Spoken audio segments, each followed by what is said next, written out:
মজাদার ডিম আলুর রেসিপি। আজকে আমি উত্তরবঙ্গের একটি জনপ্রিয় খাবার ডিম আলুর ডাল রান্না করতেছি। ডিম আর আলু ছেলা হয়ে গেছে। আমি এখন আলুগুলো ম্যাশ করব। যখন আপনারা তেলের মধ্যে ডিম দিবেন তার আগে সামান্য পরিমাণ লবণ আর একটু হলুদ দিবেন, তাহলে কড়াই থেকে তেল ছিটে যাবে না। তেলের মধ্যে পেঁয়াজ দিয়ে দিলাম। এখন ডালচিনি, তেজপাতা, কালো এলাচ, সাদা এলাচ দিয়ে দিলাম।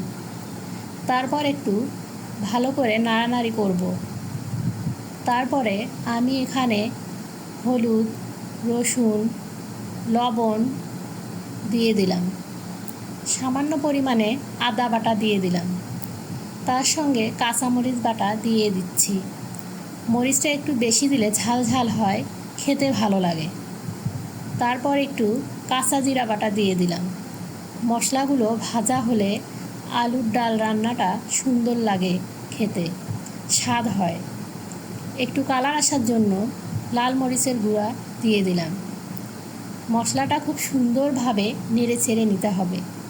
তারপর আমি আলুগুলো ঢেলে দিলাম।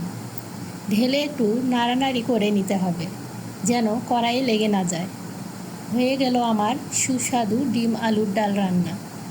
আর রান্নার শেষে যদি একটু পেঁয়াজের বেরেস্তা দেওয়া যায় তাহলে রান্নার মান আরও দ্বিগুণভাবে বাড়িয়ে দেয়।